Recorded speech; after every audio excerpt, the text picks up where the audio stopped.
안녕하세요. 오늘도 사연살롱을 찾아주셔서 감사합니다. 다들 이번 명절은 무탈하게 잘 지내셨나요? 저도 한때는 며느리였던 시절이 있던 사람이라 1년에 2번 있는 큰 명절이 얼마나 부담스러운 일인지 너무나 잘 알고 있습니다. 저는 거기에 설상가상으로 시댁 식구들은 많은데 며느리는 저 하나였어요. 아니, 아들은 그렇게 귀하다고 하면서 그런 귀한 아들과 사는 며느리는 왜 귀한 대접을 받지 못하는 걸까요? 결혼 생활이 길지 않았기 망정이지 소위 말하는 검은 머리 팥뿌리가 될 때까지 살았다면 저는 그게 제일 불만이었을 거예요. 그리고 그런 명절만 되면 자기 집에 가서 다른 가족들 보라고 허풍을 떨며 있는 척 없는 척하는 한심한 남자들이 꼭 있는데 애석하게도 제 전남편도 그런 사람 중에 하나였어요. 아니, 정말 잘난 구석이 있으면 말을 안 하겠는데 저보다 나이도 어리고 태생이 게으른 사람이 그런 구닥다리 마인드는 왜 갖고 있는 건지 모르겠는데요. 이쯤 되면 저 여자는 남자 보는 눈도 엄청 없네 라고 하실 테지만 맹세코 몰랐어요. 그걸 알고 결혼했다면 제 발등 찍은 거니 죽이 되든 밥이 되든 제가 참고 살아야 하겠지만 결혼에 별 뜻도 없던 사람한테 저 좋다고 쫓아다니며 저한테 잘 보이려 했던 사람은 남편이었거든요. 게다가 저는 결혼이 늦은 만큼 결혼보다는 일이 좋았던 사람이었는데 참고로 제 직업은 대기업 개발연구원이에요. 아시는 분은 아실 수도 있는데 직업 특성상 일은 많고 사람은 별로 없어서 특별한 일이 없다면 야근은 당연한 환경이죠. 물론 지금은 그때보다는 조금 나은 환경이 되었긴 했지만 농담 삼아 월요일에 출근하면 수요일에 퇴근하는 그런 시절을 살았어요. 아마도 일 욕심이 많고 하루라도 빨리 높은 위치로 가고 싶었던 제 마음도 한몫했을 텐데 그러니 연애는커녕 친구 만나는 일도 저에겐 힘들었네요. 그렇게 일에 치이며 30을 넘겼고 친구들은 하나둘 시집 장가를 갔어요. 그리고 저는 35을 넘겼는데 그때쯤 되니 저희 집에서도 제 결혼은 포기한 듯 보이더군요. 사실 어린 시절 부모님이 이혼한 후 저한테 크게 관심 있는 가족은 없었거든요. 그래서 저 하고 싶은 대로 하고 산 편이었는데 그때는 저 역시 제 인생에 결혼은 없는 줄 알았어요. 하지만 인생은 저를 유부녀의 길로 안내했고 그 시작은 생뚱맞았는데요. 어느 날 갑자기 친구로부터 엉뚱한 소개팅 이야기를 듣게 되었어요. 친구 말로는 남자가 집안 돈도 많고 능력도 좋은데 사람은 더 괜찮다며 이런 남자는 빨리 잡는 게 임자라고 무조건 소개팅을 해야 한다고 호들갑을 떨더라고요. 어찌나 난리인지 친구의 반응에 만나기도 전에 질려버린 저는 그렇게 아까운 남자면 너나 하라고 거절했는데요.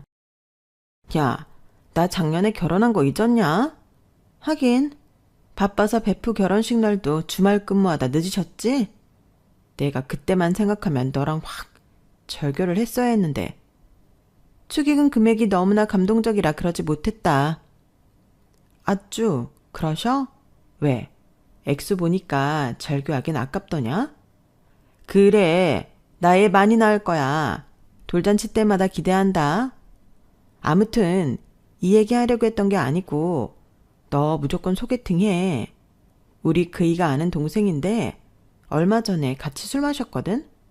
근데 사람이 너무 괜찮더라고. 요즘 연상연하 유행인 거 알지? 너같이 능력 있는 여자한테는 귀엽고 애교 많은 사랑스러운 연하남이 어울리지. 솔직히 나도 싱글이었으면 너한테 소개 안 하고 내가 만났다. 뭐 얼마나 대단하길래 이렇게 호들갑이야?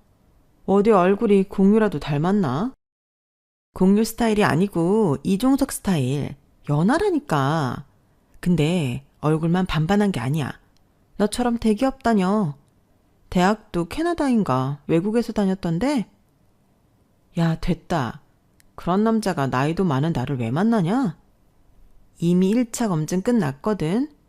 그 남자가 먼저 소개시켜줄 여자 없냐고 해서 내가 네 사진 보여줬는데 말이지. 마음에 든대. 너 만나보고 싶대. 원래 이상형도 능력 있는 커리어 우먼이라고 하더라. 능력하면 우리 한율이 아니겠냐? 땡땡전자 핵심개발연구원. 더 뭐 중간에서 리베이트 먹기로 했냐? 왜 이렇게 비행기를 태워? 그리고 그 남자 능력 있는 여자 등골 빼먹는 얼굴만 반반한 제비 아니야? 돈 많고 나이 많은 여자만 골라서 접근하는 거 아니냐고. 나는 능력은 있지만 돈은 많지 않은데. 야, 됐어. 너는 순수하지가 못해. 돈은 너보다 그 남자가 더 많거든? 나는 기껏 노처 여친구 좋은 짝 만나게 해주려고 이렇게 노력을 하는데 너는 왜 이렇게 비협조적이냐? 혹시 나 몰래 연애하다 남자한테 크게 당한 적 있냐? 뭐래? 내가 당할 사람으로 보여? 그만큼 관심도 없고 시간도 없어 그러지. 그럴 시간 있으면 아무것도 안 하고 잠만 쭉 몰아서 자고 싶다. 대기업에 다니면 뭐하나? 저렇게 삶의 질이 떨어졌는데.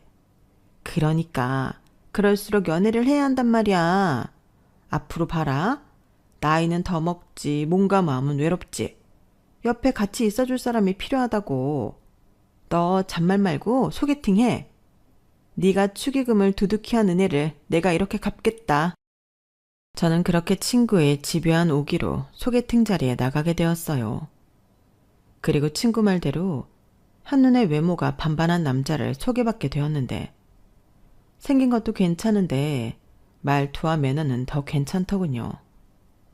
솔직히 친구가 아무리 입에 침이 마르도록 자랑을 했어도 믿지 않았거든요.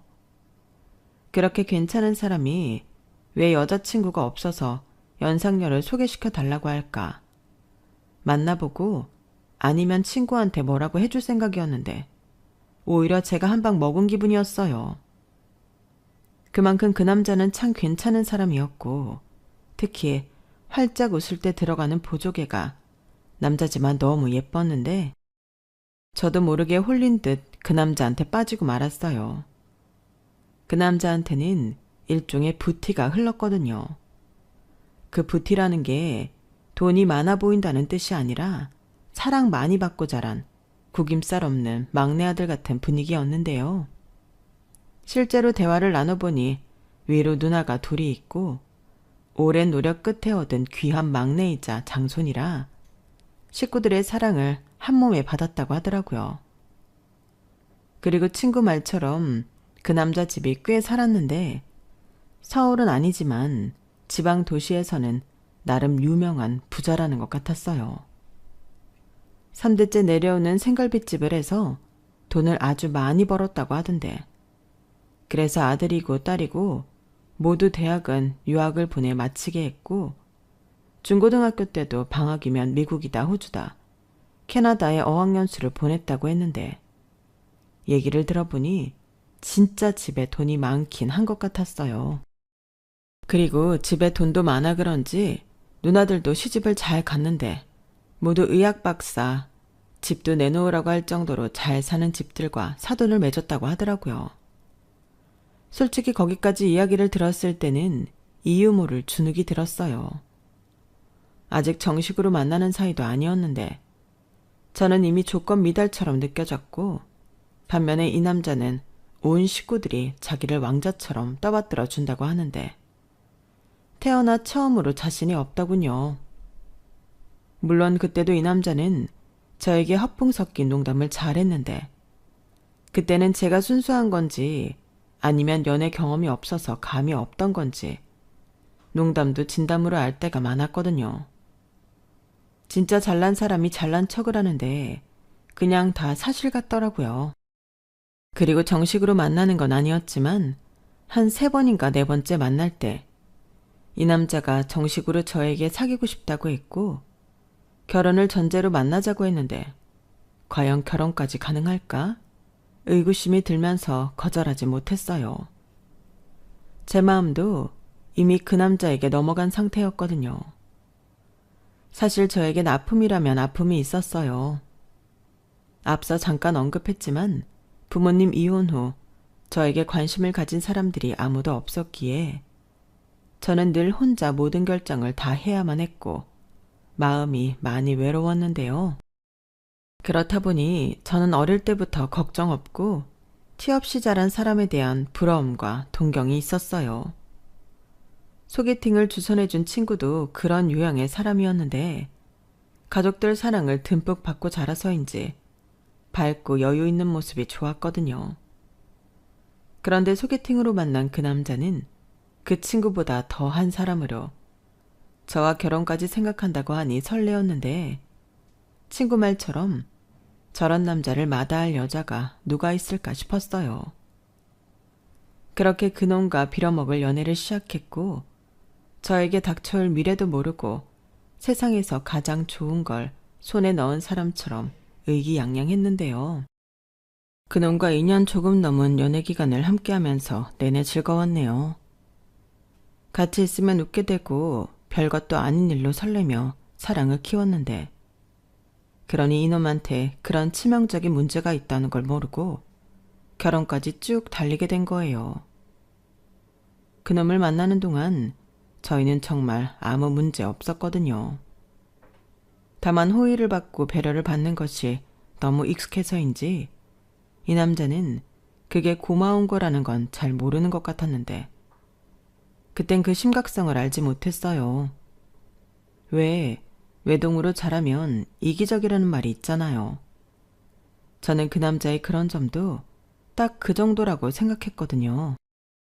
그리고 연애하는 동안에는 서로 잘 보이고 잘해주려 노력했으니 더더욱 단점이나 문제점은 모르고 결혼 약속을 하게 되었는데 저희 집에서는 저한테 관심도 없고 포기했던 결혼이라 반대할 이유가 없어 아주 손쉽게 허락을 받을 수 있었어요. 거의 네가 알아서 해라 이 수준이었는데 솔직히 제가 살아온 환경이 이처럼 딱딱해 마음먹은 이상 결혼을 서두르고 싶더라고요. 그리고 이윽고 걱정이 많았던 시댁에 인사를 갔을 때는 혹여나 이혼 가정에서 자랐고 나이 많은 여자라 안 된다고 할까 겁이 나긴 했는데 다행히 그런 건 없더라고요. 예비 신랑이 된 그 남자 말대로라면 이미 제 얘기를 가족들에게 전부 했고 무조건 저랑 결혼할 거라 반대해도 소용없다고 손을 써놨다고 했는데 그래서인지 제가 긴장을 잔뜩 하고 그 집에 방문했음에도 식구들이 새 식구 될 사람이 왔다며 저를 열렬히 반겨주는 분위기였어요. 거기에 가족 구성원 중에 여자들이 많아 그런지 집안 분위기도 밝고 좋았는데 뭔가 나도 여기에 소속되었다는 이상한 만족감에 예비 시댁에 갈 때마다 즐거웠어요. 하지만 그것도 어디까지나 예비 시댁이었을 때나 해당되는 말이었는데 그 예비라는 단어가 빠지니 시댁은 시댁이더군요. 며느리는 절대 그 소속이 될 수 없다는 걸 결혼 생활 내내 느꼈거든요. 하지만 그런 제 미래도 모르고 저는 좋다고 결혼 준비에 들어갔고 신혼집은 차가 없는 제 편의를 봐준다며 남편과 시댁에서 제가 다니는 회사 통근버스 정류장 근처에 매매할 수 있도록 배려해줬는데 매매할 때 필요한 계약금을 시댁에서 모두 지원해 주셨어요. 물론 전부를 해줬다면 너무 감사했겠지만 그러면 제가 너무 기울어진 결혼을 하는 것 같아 2억의 대출금을 끼고 작은 9억 아파트를 매매했는데요. 이후 대출금은 남편과 제가 노력해 갚기로 했죠. 우선 거기까지는 아무 문제가 없었어요. 하지만 문제는 결혼식장이었고 저희 가족은 서울, 시댁 가족들은 지방에 있다 보니 한쪽은 꽤 먼 거리를 이용해야만 했는데 저는 당연히 서울에서 결혼하게 될 줄 알았죠. 하지만 그건 어디까지나 저와 저희 가족들의 생각이었고 시어머니는 무조건 결혼식은 시댁이 있는 지방에서 해야 한다고 하셨는데요. 여기도 지방이긴 하지만 고속도로만 타면 2시간이면 오잖아. 서울에서 하나 여기서 하나 뭐가 다르니? 내가 우리 가게에서 손님들 접대도 좀 하고 그러라고 하니까 네가 맞춰라. 바깥 사돈께도 네가 잘 말씀드리고 라고 단호하게 말씀하시는데 저는 생각지도 못한 일이라 적지 않게 당황했어요. 저는 태어나 서울을 단 한 번도 벗어난 적이 없었고 친척들은 몰라도 친구들이나 회사 동료들에게 제 결혼식 하나 때문에 차 끌고 고속도로 타라고 하기가 참 민망하더라고요. 게다가 남편 회사 사람들도 참석하기는 서울이라 더 편할 텐데도 시어머니는 그건 양보할 수 없다고 하셨고 내가 그동안 뿌린 게 많아서 그래. 니들 손님 규모에 비하면 내 손님 규모는 그 배가 넘는다. 니들이 그 돈 충당해 줄 수 있는 거 아니잖아. 그리고 회사 사람들이건 친구들이건 오기만 하면 내 가게에서 맛있는 고기도 먹을 수 있는데 오히려 좋은 거 아니니? 라고 물러설 기미가 보이지 않는데 남편도 이번 일은 저더러 양보하라고 하더군요. 우리 엄마가 누나들 결혼식도 그렇고 축의금으로 뿌린 게 많아서 그래. 내가 마지막 결혼이니 이번에 뿌렸던 거 다 수거하려고 그러는 거야. 자기가 이번 일은 이해해줘. 아니, 그래도 그렇지. 평생 한 번 있는 결혼식인데 이걸 양보하면 나는 웨딩드레스 뭘 입으라고. 그리고 누나들은 전부 서울에서 했다며. 그야 누나들은 딸이니까. 원래 결혼식은 남자 쪽 입김이 센 거 아니야? 우리 엄마 그때마다 관광버스 대절하고 결혼식 끝나고 내려와서 가게에서 한턱 내고 그랬어. 그럼 이번에도 그렇게 하시면 안 돼? 내 손님은 전부 서울 사람들인데 내려오라고 하면 좋아할 사람이 누가 있겠냐고. 그럼 오지 말라고 해? 그 정도 사람이면 안 오는 게 나아. 그래도 양심껏 축의금은 내겠지. 무튼 이번에는 자기가 양보해. 우리 엄마가 이번엔 아들 결혼이라고 양보할 생각이 전혀 없더라고. 괜히 결혼하기 전부터 우리 엄마한테 찍힐 이유 없잖아. 말끝마다 우리 엄마 우리 엄마. 자기 설마 마마보이는 아니지? 뭐? 사람을 뭘로 보고? 아니거든. 근데 이번만 자기가 양보해줘. 나는 내 와이프랑 아니 엄마랑 자기가 사이 좋게 지냈으면 좋겠어. 그게 다야. 자기 나 사랑하잖아.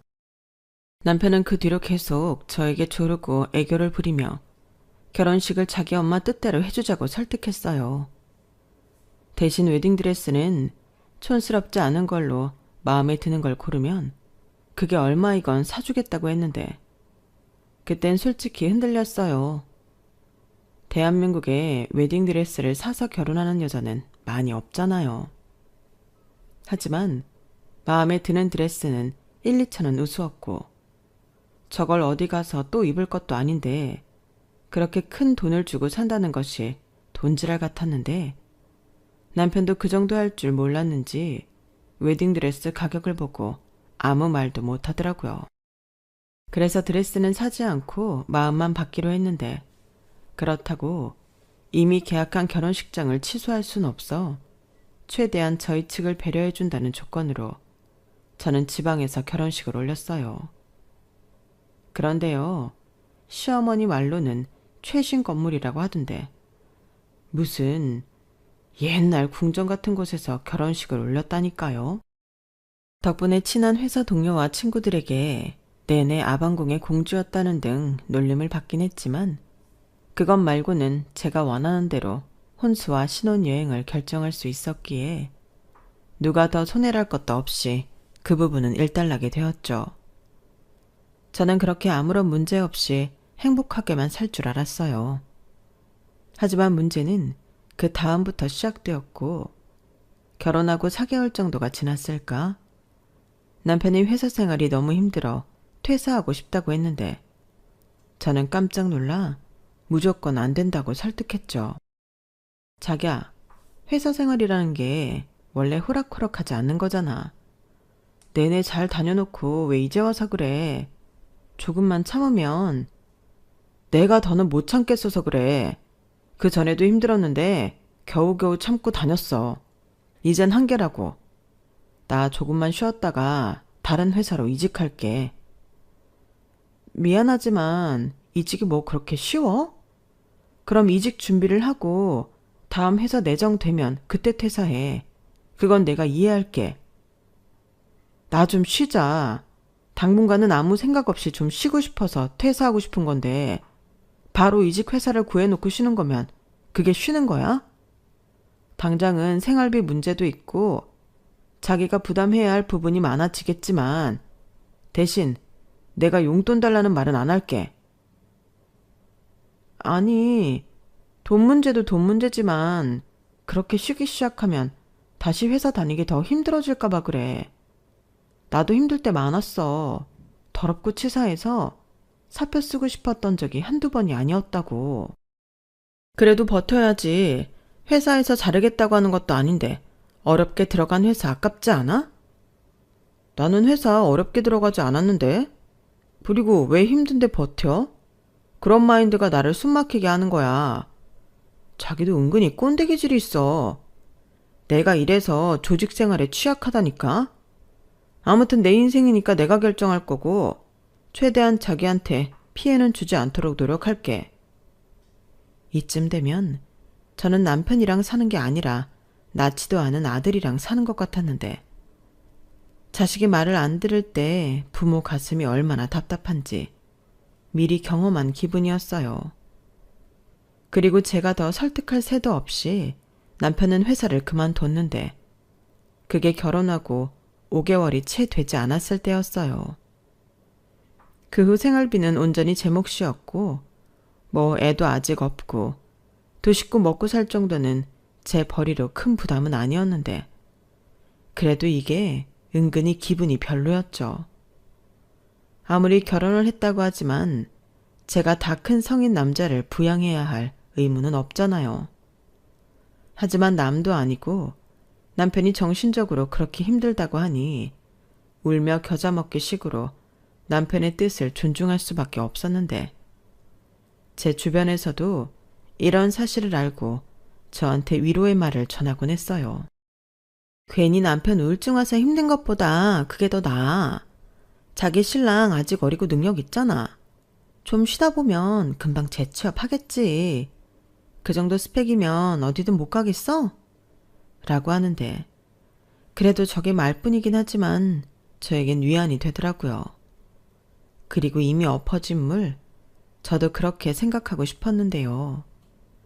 여기서 문제가 끝이 아니라는 거였어요. 시댁에서 남편이 회사를 그만둔 사실을 알고 그달부터 남편 용돈으로 200만 원씩 입금을 해주고 있었다는 사실을 나중에 알았거든요. 그러니까 남편은 퇴직금에 매달 200만 원씩 돈이 들어오고 있었는데 그러니 몇 달이 지나도 이 남자가 재취업할 생각이 없어 보였죠. 솔직히 저라도 그럴 것 같았어요. 그런데 저한테 피해주지 않겠다는 남편은 그 후로 6개월이 지나도록 생활비 한 번을 주지 않았고 그럼 집에서 받는 용돈에서라도 생활비를 달라고 했더니 남편이 발끈하며 이렇게 말했어요. 뭐? 지금 백수한테 생활비를 내놓으라는 거야? 자기 진짜 너무한다. 백수라도 매달 어머니한테 용돈 받잖아. 아무리 생각해도 자기가 그 용돈 때문에 구직 활동을 더 안 하는 것 같아. 집 대출금, 공과금, 식비까지. 지금까지 나 혼자 부담하고 있는 거 알지? 내가 왜 취직할 생각도 없는 자기를 위해 그 많은 돈을 혼자 부담해야 해? 그렇게 말하니까 좀 서운하네. 막말로 이 집은 우리 집에서 계약금 해줘서 구한 거고 나도 결혼하고 4개월 정도는 자기한테 월급 통장 맡겨서 같이 부담했잖아. 그래, 그땐 그랬었지. 근데 지금은 직장이었던 시간보다 실직자로 지낸 시간이 더 길고 나는 회사 나가지만 자기는 내내 집에서 게임하고 놀잖아. 이 집에서 가장 오래, 가장 많이 먹고 쓰는 사람은 자기인데 자기도 뭔가 내놓을 수 있으면 내놔야지. 그렇다고 집에서 나 쓰라고 주는 용돈을 달라고? 벼룩의 간을 빼먹어라. 이건 말 그대로 용돈이야. 우리 엄마가 나 기죽지 말라고 주는 용돈. 무슨 와이프가 시어머니가 주는 쌈짓돈까지 탐을 내냐? 뭐? 그럼 언제까지 이렇게 살 건데? 구체적인 날짜라도 얘기를 해. 그래야 나도 뭐라도 기대할 수 있잖아. 아님 퇴직금 받은 거라도 나한테 맡기든가. 싫어. 그건 내 비상금인데 왜 자기한테 맡기냐? 자기도 가만 보면 내 돈줄을 전부 틀어쥐려고 하는 경향이 있어. 그건 옳지 않아. 이건 내가 싫어도 참고 회사 다닌 보상금이라고. 그리고 이미 반절은 쓰고 없어. 뭐? 퇴직금을 벌써 건드렸다고? 솔직히 얼마 되지도 않았고 카드 쓴 게 있어서 카드값 메꿔야 해서 어쩔 수 없었어. 지금도 이 난리인데 내가 자기한테 카드값 내달라고 했어 봐. 그럼 자기가 가만히 있었을까? 나도 최대한 자기 배려하는 거야. 그리고 내가 왜 집에만 있겠어. 나가면 다 돈이니까. 자기 눈에는 내가 생각도 없이 먹고 노는 걸로 보이겠지만 나 사실은 엄청 고민하고 또 노력하고 있다. 그래서 나더러 지금 고마워하라는 말이야? 그건 아니지만 쪼지 말라고. 다 때가 되면 노는 것도 지겨워지고 일하고 싶어지겠지. 내가 또 하겠다고 마음 먹으면 하는 사람이라 취직은 문제 없다니까.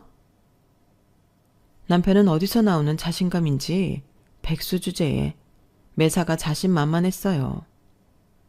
그리고 시댁 행사가 있어 시댁에 나가려면 시어머니도 저에게 남편 일 안 한다고 뭐라고 하지 말라며 당부하셨는데요.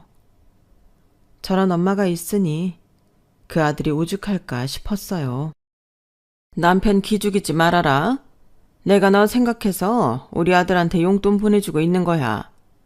걔는 어릴 때부터 지 마음이 가야 움직이는 애였어. 그래도 결국엔 다 알아서 하니까 옆에서 바가지 긁지 말어. 나는 네가 내 귀한 아들 긁는 꼴은 못 본다. 시어머니는 정확히 저렇게 말씀하시면서 아들한테 용돈 주는 이유는 저 때문이라고 하셨어요. 하지만 제 입장은 그 용돈 때문에 남편이 더 일을 하지 않는 것 같았고 정말로 그런 마음이셨다면 그 돈을 애당초 저한테 주셨어야 하지 않나 생각했는데 그 말까지는 하고 싶지 않았어요. 제가 시어머니 돈까지 탐을 내는 것 같아 싫었거든요. 그리고 어디까지나 저는 돈도 돈이지만 나이도 어린 남편이 일도 하지 않고 놀고 있다는 게 저에겐 더 스트레스였는데 그걸 아무리 얘기해도 남편은 들어먹을 생각도 하지 않았어요. 그러다 진짜 가지가지 한다고 남편이 나중엔 사업을 하겠다며 더 엇나가기 시작했는데 남편이 하는 일이 모두 철없는 애가 헛소리하는 것처럼 들리더군요. 하지만 그때까지도 남편과 헤어지고 싶은 마음은 1도 없었어요. 솔직히 그 부분만 아니면 남편과는 아무 문제가 없었거든요.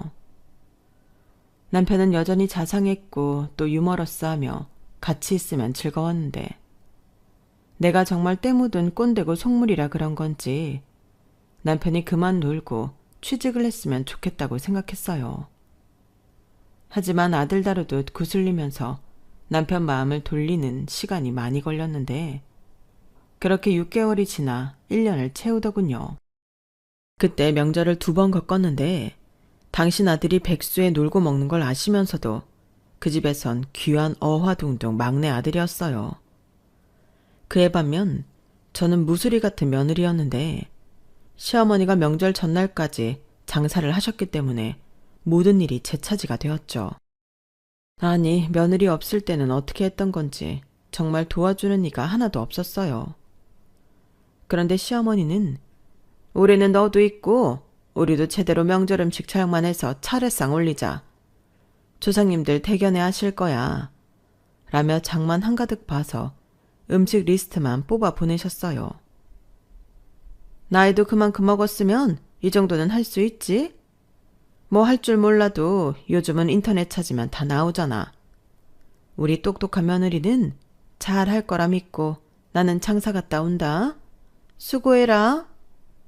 이런 식으로 온전히 명절 음식을 저에게 모두 맡기셨는데 저는 혼자 죽을 수 없어 남편이랑 같이 하려고 했죠.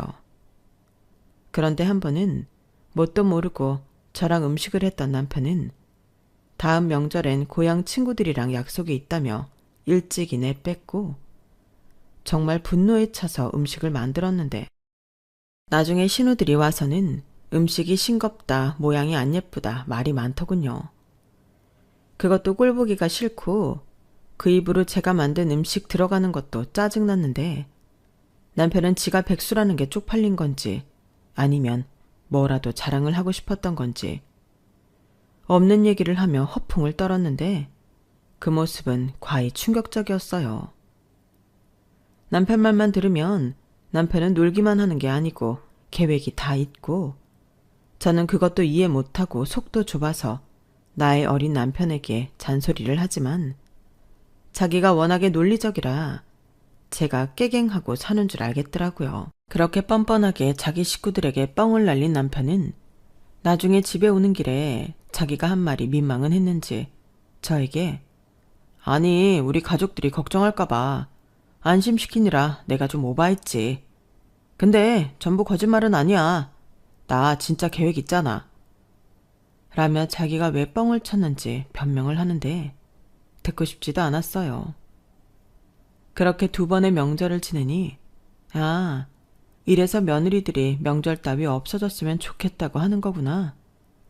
그 마음을 100번 1000번 이해할 수 있었는데 남편이란 사람은 명절이면 자기 집에 가서 왕자 대접 받을 생각만 하더군요.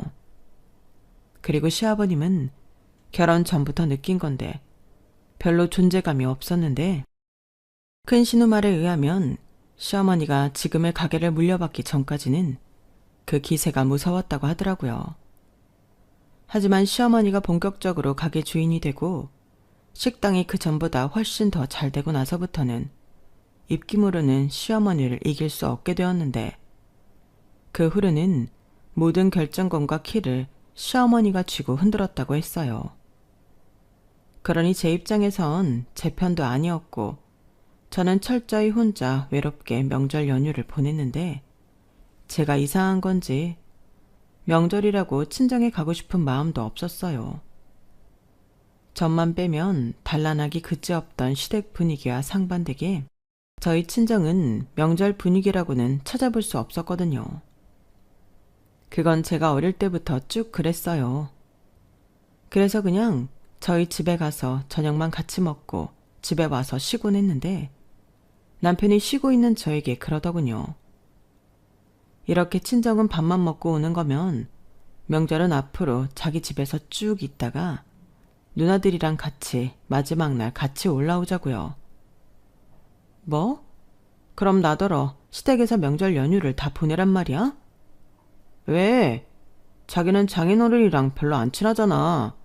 그리고 다들 왔는데 우리만 먼저 나오는 것도 좀 아쉽고. 아쉬운 건 당신이겠지. 난 하나도 안 아쉽거든. 그리고 자기는 자기 집에 가면 하는 일도 없지만 나는 엉덩이 붙일 새도 없이 일만 해야 해. 거기에 잠자리는 뭐 편한 줄 알아? 저는 남편의 말에 발끈해서 한껏 화를 냈어요. 저렇게 자기 집이 좋으면 차라리 명절은 각자 알아서 보내자고 할 것이지. 왜 나를 거기에 끌어들이나 짜증이 났거든요. 그렇게 명절이라면 지긋지긋하다는 큰 깨달음을 겪으며 저도 여느 유부녀와 다르지 않은 삶을 살았는데 여전히 문제는 남편이 취직할 생각도 없이 놀고 먹는다는 거였죠. 그리고 제가 바쁘고 힘들어 집에 와서도 일을 하는 날이 많았는데 옆에서 측은하게 보지 못할 망정 남편은 제가 일하는 유세를 떤다고 생각했어요. 그 말을 들었을 때는 내가 지금 무슨 말을 들었나 아니 벙벙 하더라고요. 지금 뭐라고 했어? 유세? 일하는 걸 왜 유세를 떨어? 아니 회사에서도 할 수 있는 일을 뭐하러 집에까지 와서 하는 건데 나 보라고 그러는 거 아니야? 왜? 자기가 그렇게 프로페셔널한 모습을 보이면 내가 자극받아서 취직할 것 같아서 그래? 꿈 깨. 나는 이제 불합리한 수직관계가 있는 직장 생활은 안 할 거야. 4차 산업에 맞춰서 나는 사업할 거야. 아, 그러셔. 아무튼 취직 생각은 없다는 거네. 그런 말이지. 전부터 얘기하고 싶었던 건데 생활비는 백수라서 못 준다고 치고 집안일이라도 해. 돈이 없으면 몸으로라도 때워야지. 나는 회사 다니고 바빠 죽겠는데 집안일까지 하는 건 불합리하잖아. 뭐? 지금 나더러 집안일을 하라고? 그래, 취직을 하지 않을 거면 주부로서 집안일이라도 하라고. 뭐? 주부? 내가 왜 주부야? 나는 밖에서 돈 벌지. 그럼 자기는 뭐 할 건데? 나는 주부 일을 하찮게 생각하지 않거든. 그러니까 밖에 나가 일할 생각 없으면 살림이라도 하라고.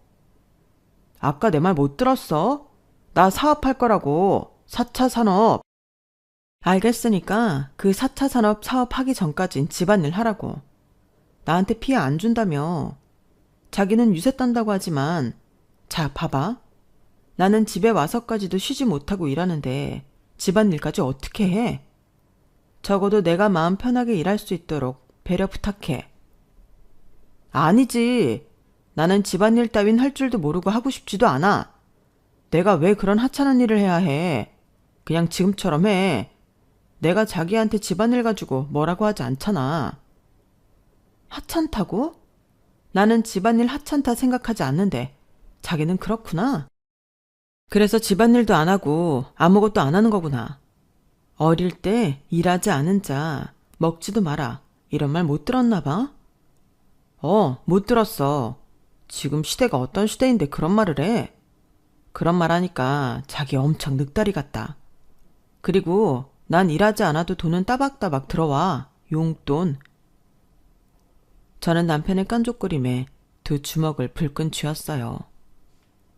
결혼 전에는 해맑아서 좋았는데 결혼하고 난 뒤로는 그 해맑음이 사람 염장을 지르더라고요. 그리고 무슨 열등감의 시작인지 제가 바빠서 밥도 잘 못 먹고 아파도 병원에 갈 시간이 없어 끙끙 앓고 있으면 걱정은커녕 왜 그렇게 미련하게 사냐며 난데없이 저희 집에 대한 얘기를 함부로 하기 시작했는데요. 이게 다 어릴 때 어떤 가정 환경에서 자랐는지가 다 티가 나는 거야. 우리 집에서는 아프면 학교든 뭐든 쉬라고 했어. 무슨 부귀영화를 누리겠다고 몸만 갖들이면서 일을 하냐? 내가 가끔 생각해보면 그게 나랑 자기의 차이인 것 같아. 난 힘들고 괴로운 환경에 나를 두지 않는데 자기는 스스로한테 잔인할 정도로 가혹해. 그게 무슨 소리야? 자기 말대로면 내가 가정 환경이 불우해서 이렇게 악착같이 산다는 거야, 뭐야? 우와, 대박. 자기가 머리가 좋긴 하구나. 말귀를 제대로 알아듣네. 야, 너 말 다 했어? 난 네가 그렇게 생각하는 것처럼 불우하게 살지 않았거든. 에이, 내가 다 봤는데 거짓말은. 그리고 서방한테 야가 뭐냐? 이것 봐. 바로 욱하고 발끈하는 것도 다 가정 환경 영향이 있는 거야. 더 정말 내 손이 뒤지고 싶냐? 저는 남편의 말에 정색하며 화를 냈어요. 어쩌면 그게 완전하게 틀린 말이 아닐 수도 있는데 그런 말을 함부로 하니 참을 수가 없겠더라고요.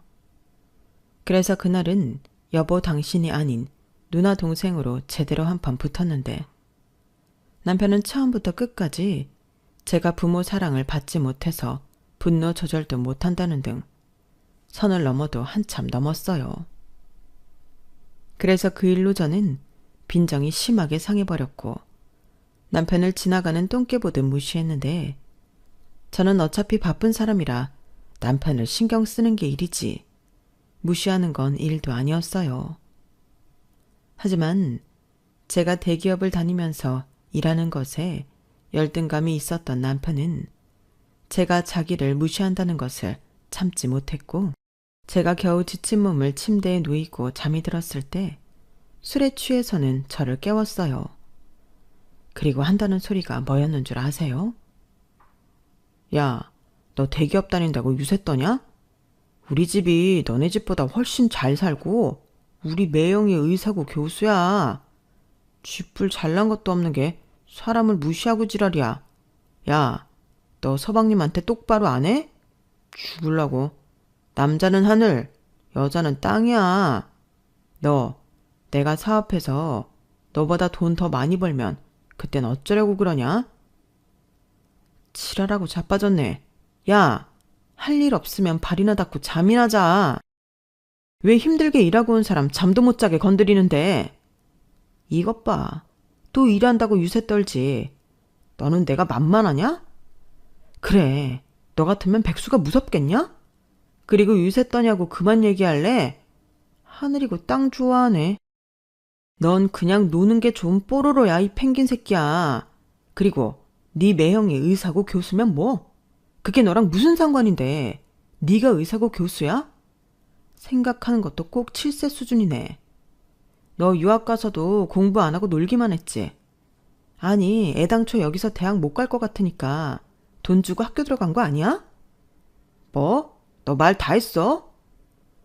남편은 제 말에 더 열받았는지 귀청이 떨어지도록 소리를 빽 질렀어요. 그만큼 열등감이 장난이 아니었는데 그렇게 능력이 좋으면 차라리 보란 듯이 취직을 하던지 사업을 하던지 할 것이지. 왜 저러는지 이해할 수가 없었어요. 그리고 그쯤 되니 신혼이고 나발이고 이렇게 사는 게 맞는 건가 심각한 고민을 하게 되었는데요. 적어도 제가 그리던 결혼 생활은 이런 게 아니었거든요. 그리고 남편이 때를 쓰는 것을 보아 이게 심해지면 심해졌지 나아지지 않을 것 같다는 예감이 들었는데요. 시간이 지날수록 제 예감은 적중해 갔어요. 아니, 남편이라는 작자가 어떻게 하면 저한테 엿을 먹일까 그 궁리만 했는데 남동생도 아니고 저걸 정말 제대로 혼쭐을 내줘야 하나 싶더라고요. 그러다 또 싫은 명절이 다가왔어요. 남편과 사이가 좋아도 싫을 명절인데 남편과 내내 사이가 나쁜 그땐 정말 가기 싫더라고요. 그리고 가봤자 시어머니는 가게 나가시고 남편은 또 밖으로 톡길 것이 분명했는데 가지 말까도 심각하게 고민했지만 그냥 날이 날이니만큼 가기로 했어요. 남편한테 어떤 빌미도 제공해주고 싶지 않았고 기회를 봐서 남편의 저런 못난 구석과 찌질함을 시댁 식구들한테 얘기해 그 믿는 용돈이라도 없애볼까 싶었는데요. 제가 방심했을까요? 선수를 뺏기고 말았어요. 제가 대충 음식 중 잠만하고 그날 식구들 모였을 때 이야기를 할 생각이었는데 이 인간이 제가 음식을 하고 있는 그 바쁜 와중에 식구들을 불러 모아놓고 핵폭탄을 날리더라고요. 참고로 저희 신우들은 일부러 그런 건지 모두 차례를 지내지 않는 집에 시집을 갔는데 그래서 연휴 첫날 저녁부터 시댁에 와 있었어요. 그러니 그날 저녁부터 온 가족이 모두 모여 있었는데 식당 일을 서둘러 마무리하고 시어머니가 들어오시다 남편이 꾀발랄 애교를 부리며 이렇게 말하는 소리가 들렸어요. 엄마, 맨날 힘들게 고생만 해서 어떡해? 이 와중에 차례도 준비해야 하고 우리 엄마 진짜 힘들지? 누나들도 다 서울 사는데 여기까지 내려오느라 고생하고. 얘가 왜 이래? 그래도 알아주니 고맙다. 역시 나밖에 없지. 그리고 내가 진짜 고민에 고민을 거듭했는데 우리 이제 내년부터는 차례랑 제사 모두 서울 내 집에서 하자. 음식 장만도 다 우리 와이프가 할 거고 엄마 아빠랑 누나랑 매형은 두 손 무겁게 아니면 봉투 두둑하게 내 집으로 와. 뭐? 진짜? 나야 그럼 너무 좋지. 서울에서 여기까지 맨날 차 막히는데. 정말 그래도 돼? 그럼 니네 집에서 자고 간다. 옳게도 다 합의된 거지?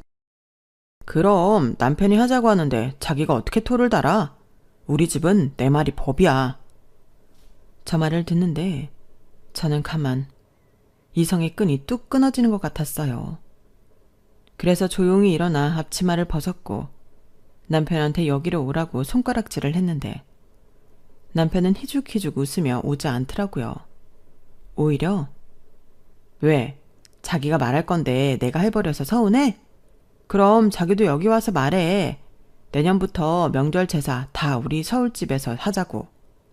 자기 바쁘다고 제사는 다 빠지고 따로 국밥이잖아. 자기도 내심 신경 쓰였지.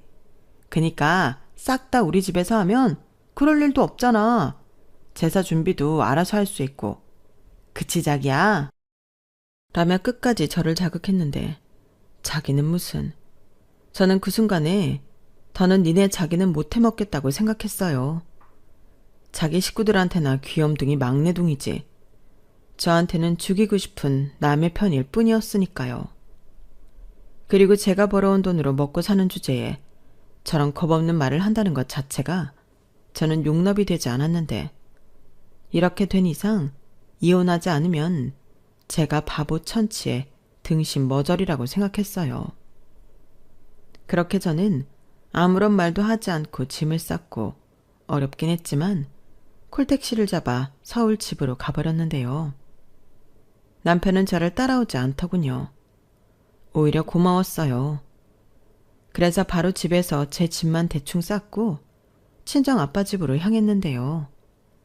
나중에 남편이 뭐라고 한 줄 아세요? 나는 자기가 장인어른이랑 사이가 안 좋으니까 친정에 갔을 거라고 생각도 못 했는데 라고 하는데 저걸 죽여 살려. 속으로 수없이 생각했어요. 하지만 이혼 도장 찍으면 어차피 남이 될 거 무시하면 그만이라고 속으로 돌을 닦았고 말빨이라면 지지 않는다고 생각하기에 똑같이 받아쳐줬어요. 그래? 근데 어쩌지? 네가 생각하는 것보다 나 우리 아빠랑 사이 되게 좋아.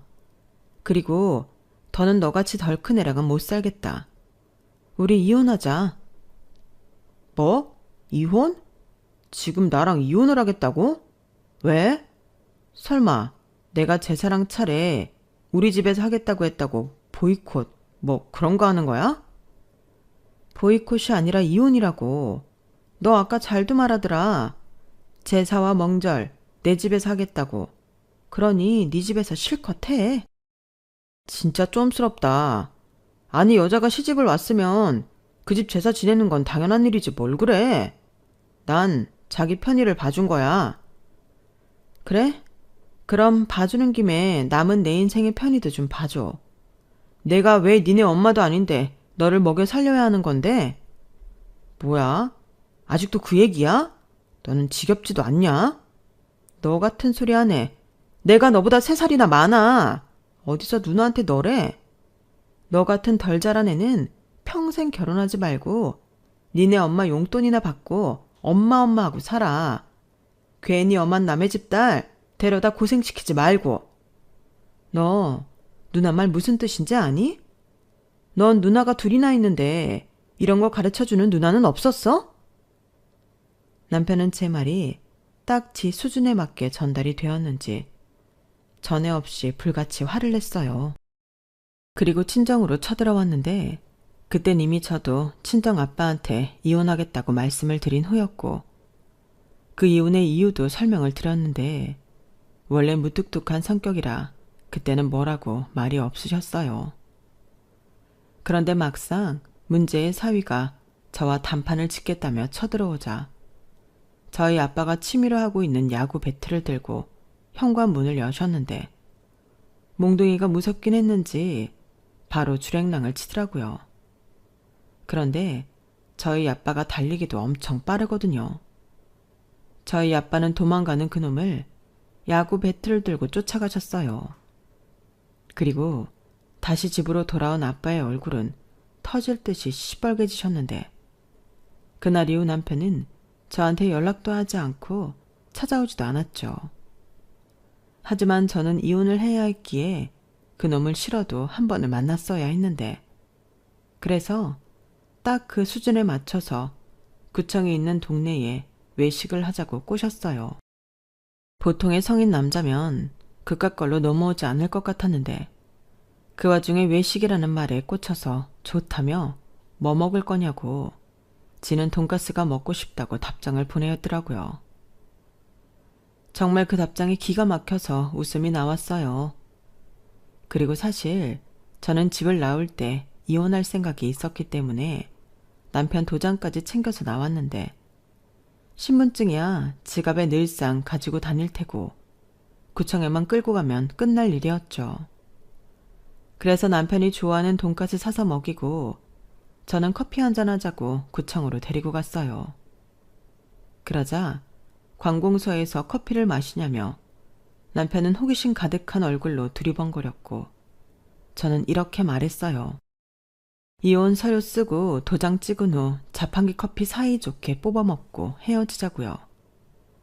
그러자 사태 파악이 됐는지 사람을 꼬드겨 어떻게 여기 데려올 수 있냐며 난리를 쳤는데 마치 그 모습이 포경수술인 줄 모르고 쫄래쫄래 쫓아온 어린 애 같더군요. 그 모습은 더 이상 설레지 않았어요. 아이처럼 해맑다고 생각한 제 눈도 정상으로 돌아와 그 꼬라지가 창피하게만 느껴졌는데 그때부턴 이혼하기 싫다고 생떼를 쓰더라고요. 그리고는 자기는 이혼하고 싶지 않다며 고칠 점이 있으면 알려달라고 하는데 제가 그동안 얘기한 것들은 뭐였나. 또 주먹이 불끈 쥐어졌어요. 하지만 장소가 장소인 만큼 꾹 참았는데 왜 이혼당하는지 모르겠냐고 그걸 모르는 게 바로 네 문제라고 친절하게 알려줬는데 남편은 아이처럼 이혼하기 싫다고 울었어요. 정말 그 모습에 등짝이라도 후려치고 싶었는데 마지막이라고 생각하고 저는 진지하게 말했어요. 내가 생각한 결혼 생활은 이런 게 아니었고 더는 남자로서 매력도 못 느낄 뿐더러 이렇게는 못 산다고. 한 달 내로 취직을 하든 아니면 이혼 서류에 도장을 찍든 둘 중에 하나를 하라고 시켰는데 그때도 속으로는 엄청 떨렸어요. 그래서 한 달 내로 취직하지 못하면 집 명의를 넘겨달라고 했는데요. 사실 집이 욕심이 난 게 아니라 이 인간이 건성으로 약속을 할까 그게 무서워서 조건을 달았네요. 그리고 그 순간에는 나름 머리를 굴려보긴 한 건지 이혼을 하겠다고 했는데요. 어이가 없더군요. 그러니까 애당초 취직할 생각은 계속 없었다는 거잖아요. 그렇게 저는 손수 그 인간을 끌고 가 이혼 서류에 도장을 찍을 수 있었습니다. 대한민국에 저처럼 이혼한 여자가 또 있을까요? 그렇게 짧고 굵게 저는 이혼녀가 되었어요. 그리고 소개팅을 주선한 친구를 불러내 가장 먼저 이혼 사실을 알렸는데요. 친구는 제 얘기를 듣고 자기는 몰랐다며 오도방정을 떨었어요. 마음 같아서는 저딴 폭탄을 저한테 던진 친구와도 절규하고 싶은 마음이었는데 친구도 모르고 그랬다고 하니 일단은 넘어가기로 했네요. 대신 중간에 말아먹은 내 인생은 두고두고 보상하라고 일러두고 저는 깔끔하게 제 노선 찾아 일상으로 돌아왔는데요. 제가 그동안 남편 대신 납부한 대출금 있잖아요. 그건 전부 돌려받기로 했어요. 처음엔 너도 거기 살았으니 일부만 받으라고 남편과 시부모님이 버텼지만 그동안 생활비도 없이 제가 번 돈으로 먹고 산 남편의 생활비야 정신적 스트레스까지 줬으니 위자료 계산까지 하겠다고 하니 그 돈은 다 돌려주겠다고 하더라고요. 그렇게 저는 받을 거 받고 깔끔하게 정리했습니다. 그리고 친정집에 잠시 머물다 혼자 살 오피스텔을 얻어 다시 싱글라이프를 즐기고 있는데 그때 아빠가 저한테 그러셨어요. 아빠가 표현은 잘 못하지만 늘 너를 걱정하고 생각한다. 힘들면 언제든지 의지하고 도움 필요하면 언제든 얘기해. 어릴 때부터 뭐든 혼자 잘하는 너라 아빠가 나설 기회가 없었지만 아빠는 늘 네 곁에 있었어. 그러니까 조바심 내지 말고 네가 원하는 대로 살아. 누가 뭐라고 하든 너만 행복하면 아빠도 좋다. 저 말을 제가 오피스텔 이사하기 하루 전에 말씀하셨는데 밤새 얼마나 울었는지 모릅니다. 늘 혼자라고 생각했는데 그 옆에 늘 아빠가 있었다는 걸 너무 늦게 안 것 같아 죄송했어요. 그리고 그런 아빠를 위해서라도 이혼 후 제 인생은 무조건 행복해야겠다고 생각했는데요. 앞으로 남은 인생이 구말리인 저이기에 앞으로의 삶은 일도 열심히 제 자신도 열심히 돌보며 살아갈 계획입니다. 뭐가 됐든 그 인간보다는 잘 살아야 성에 찰 것 같거든요. 그리고 끝으로 저희 시어머니 같은 분들에게 당부하고 싶은 말이 있는데요. 자식을 오냐오냐 키우는 부모님은 제발 이 사회에 방생하지 마시고 당신이 끝까지 책임지시길 부탁드립니다. 돈 없어 주눅 들고 마누라한테 기죽을까 걱정하지 마시고요. 평생 끼고 사세요, 제발. 이상 미성숙한 남자랑 살다 이혼한 여자의 사연이었습니다.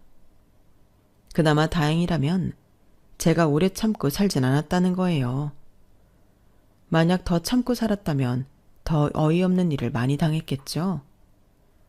명절날 던진 그놈의 폭탄 덕에 도망쳐 나올 수 있지 않았나 생각하며 제 사연을 여기서 마치겠습니다.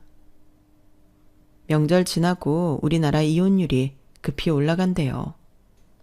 그만큼 힘든 사람들이 많다는 건데 부디 이번 명절엔 이혼하겠다는 부부가 많이 없길 바랄 뿐이에요.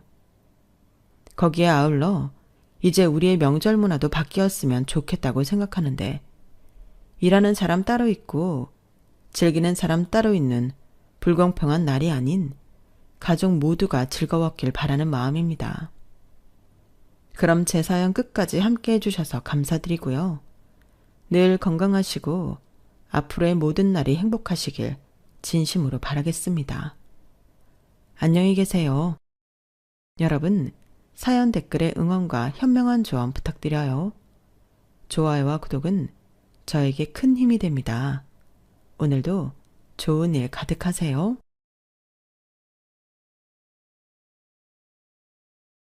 안녕하세요.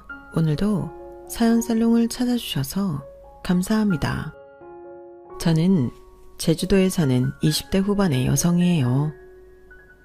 본가는 서울인데 혼자 내려와서 여기 사는 친구와 함께 카페를 하고 있어요. 벌써 1년이 되어가네요. 다른 지역보다 제주도가 정착하기 조금 어렵다는 이야기도 있지만 저는 친구 덕분에 크게 힘든 거 없이 적응하며 살고 있어요. 보름에 한 번쯤은 서울에 가는데요. 이제는 여기가 더 익숙해서 김포공항에 내려 전철을 타면 그렇게 어색할 수가 없어요. 서울이 광고도 많고 너무 복잡하고요. 이렇게 점점 예전 모습에서 벗어나는 거겠죠. 어떤 분들은 제 나이에 무슨 사연을 보낼 게 있나 궁금하실 거예요. 지금부터 제가 저한테 있었던 모든 일을 전부 이야기해 보려고 해요. 한마디로 정리하자면 제가 결혼을 약속했던 사람하고 파혼을 했는데 거기에 정말 기막힌 진실이 숨겨져 있었어요. 그럼 더 뜸들이지 않고 바로 이야기 시작해 볼게요. 저희 집은 제가 초등학교 4학년이 되기 전까지는 꽤 부유했어요. 강남에 가면 고급 빌라 있잖아요. 거기 살았거든요. 어렸던 저는 제 인생은 평생 그렇게 살 줄로만 알았죠. 능력 있는 아빠와 똑똑한 엄마, 음악 재능이 넘쳐서 영재소리 듣는 언니 모두가 부러워할 만한 집이었다고 자부해요. 하지만 아빠는 동업을 하자며 손을 내밀어 온 사람에게 속았고 그 일로 저희 집은 많은 것을 잃었어요. 드라마에서나 보던 것처럼 하룻밤 사이에 간단한 집만 챙겨서 살던 집에서 나와 친척집 방 한 칸에 빌려 있어야 했어요. 언니는 그 좋아하는 바이올린을 껴안고 펑펑 울었고 아빠는 언니 앞에서 무릎 꿇고 미안하다고 했죠. 그때 언니가 이런 말을 했어요. 이게 왜 아빠가 미안할 일이야. 아빠를 속인 그 사람이 미안하다고 해야지. 경찰은 왜 그런 사람을 못 잡는 거야. 아빠는 저희 네 식구를 꼭 끌어안고 다시 일어나도록 노력하겠다고 약속했어요. 그리고 얼마 안 돼서 저희 가족은 일본으로 가게 됐어요. 큰아버지가 도쿄에서 자리를 잡고 사시는데 저희더러 있는 돈 가지고 오라고 하더라고요. 그렇게 가게 된 저희는 큰아버지가 알아봐 주신 작은 맨션에 살게 되었어요. 아빠는 큰아버지와 함께 마트를 운영하게 되셨고요. 일본 집들이 작다고 다들 알고 계시죠? 하지만 꽤 큰 집들도 있거든요. 큰아버지 집은 옆으로 긴 2층짜리 단독주택이었어요. 방 4개에 거실 따로 있고 부엌에 욕실도 2개였어요. 그에 비해 저희 집은 방 2개에 거실과 부엌이 붙어있는 작은 맨션이었고요. 맨션이 우리나라 아파트 개념이더라고요. 전에는 우리 집이 훨씬 컸는데 큰아버지 집과 비교가 되니 어찌나 서럽던지요. 아빠는 정말 열심히 일하셨어요. 엄마는 저희와 언어 학교를 다니시며 알바를 하셨고요. 저희는 어느 정도 말을 배운 후 학교에 다시 가게 됐어요. 바이올린 연습할 공간이 없었던 언니는 학교 빈 장소에서 틈틈이 바이올린 연습을 했네요. 언니는 레슨을 받을 수 없었지만 그렇게 바이올린을 손에서 놓지 않고 노력했어요. 그리고 2년이 지나 아빠는 저희한테 약속한 대로 더 넓은 집으로 이사를 갔고 언니에게 바이올린 레슨을 다시 하게 해주셨어요. 아빠 돈을 큰아버지 마트에 자금으로 줬는데 큰아버지가 잊지 않고 수익이 나오는 대로 아빠에게 꼬박꼬박 돈을 주셨거든요. 아빠도 큰아버지도 정말 열심히 일하시는 분들이었고 사업 수완도 있었어요. 어쩔 때는 똑똑한 아빠가 어쩌다 그런 실수를 했을까 싶을 정도로요. 아빠랑 엄마는 제가 고등학교에 입학하고 얼마 안 돼서 고급 주택가에서 멀지 않은 곳에 한국 레스토랑을 차리셨고 장사가 꽤 잘 됐어요. 가게 오픈할 때 큰아버지는 아는 인맥을 전부 데리고 오셔서 홍보해 주셨고 커다란 축하 화환도 몇 개씩 보내주셨어요. 일본에 살다 보니 어릴 때 몇 번 뵌 게 다여서 어려웠던 큰아버지였는데 이렇게 아낌없이 저희 집을 도와주시고 저와 언니에게도 따뜻하게 대해주셨어요. 어렵게 생각했던 게 죄송스러울 만큼요. 하지만 언니가 유학 가는 걸 지원해줄 정도는 되지 않았고 그것 때문에 언니는 부모님과 사이가 나빠졌어요. 부모님은 동업하려던 사람에게 사기를 당한 것뿐인데도 그 일로 피해를 입은 사람들에게 돈을 갚고 있었어요. 왜 우리가 그 돈을 갚아? 우리 잘못 아니잖아. 엄마 아빠 바보야? 우리도 고생해봐서 알잖아. 그런데 어떻게 모른 척 하겠어. 한두 푼도 아닌데.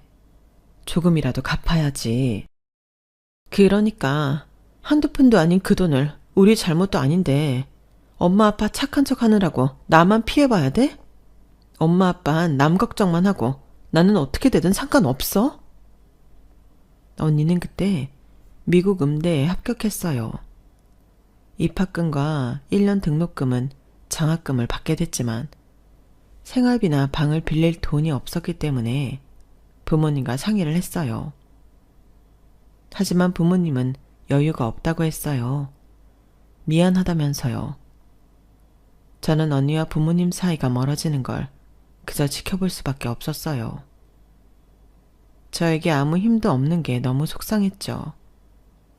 아무튼 언니는 일단 도쿄에 있는 대학을 가게 됐고 집을 떠나 학교 근처에서 자취를 하기로 했어요. 그리고 저는 그로부터 2년 후 고3이 되었고 고민 끝에 한국에 있는 대학으로 오기로 했어요.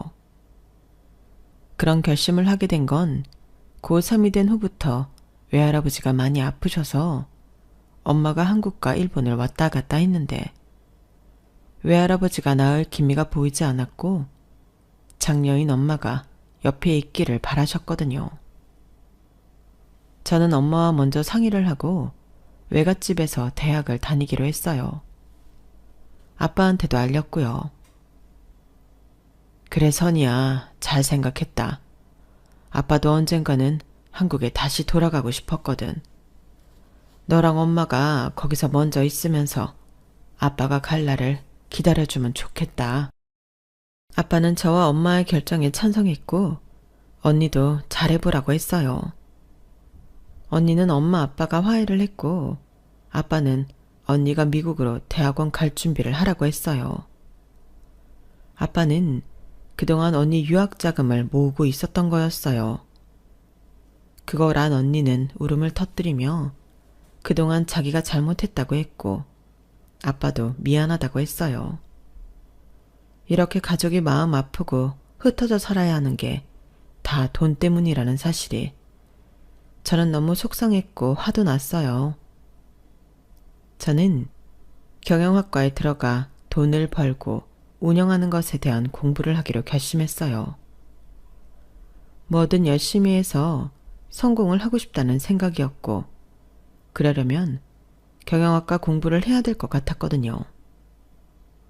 저는 제가 좋아하는 빵 만드는 취미도 다 포기하고 공부에 매달렸고 재외국민 입학 전형으로 서울에 있는 좋은 대학에 입학하게 됐어요. 저희 합격에 온 집안이 다 기뻐했어요. 일본에 계신 아빠도 미국에 간 언니도요.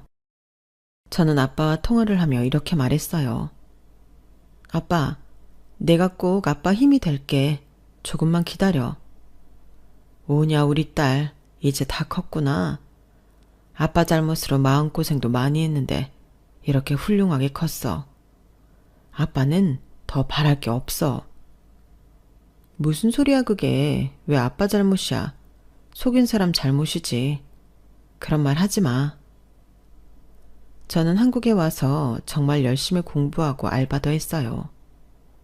일본어를 배우고 싶어하는 직장인들을 대상으로 과외도 했고요. 괜한 데에 돈 쓰지 않고 차곡차곡 모아두었죠. 학교 성적도 괜찮았어요. 장학금도 몇 번 받았고요. 4학년 때까지는 정말 치열하게 살았네요. 제 인생에서 가장 열심히 산 시기인 것 같아요. 저 혼자서요. 저는 대학교 4학년 때 대기업 취직에 성공했어요. 제가 한 번에 쉽게 취직한 것 같아 보이겠지만 그렇지는 않고요. 15군데쯤 나와서 그 중에 4군데 면접을 받고 그중 한 곳 붙은 거였어요. 저는 주저하지 않고 들어가기로 했어요. 의류와 여성 자파를 위주로 하면서 건축과 수입도 하는 기업이었어요. 목표로 했던 곳은 아니었지만 원하는 데에 가겠다고 다시 1년 가까이 시간을 보내는 게 낭비 같았거든요. 저는 그동안 제가 모은 돈을 절반씩 엄마와 아빠한테 주려고 했어요. 하지만 두 분 다 받지 않았어요. 마침 한국에 들어오셨던 아빠는 절대 안 받는다고 하시더라고요. 너 분명히 필요할 때가 있을 거야.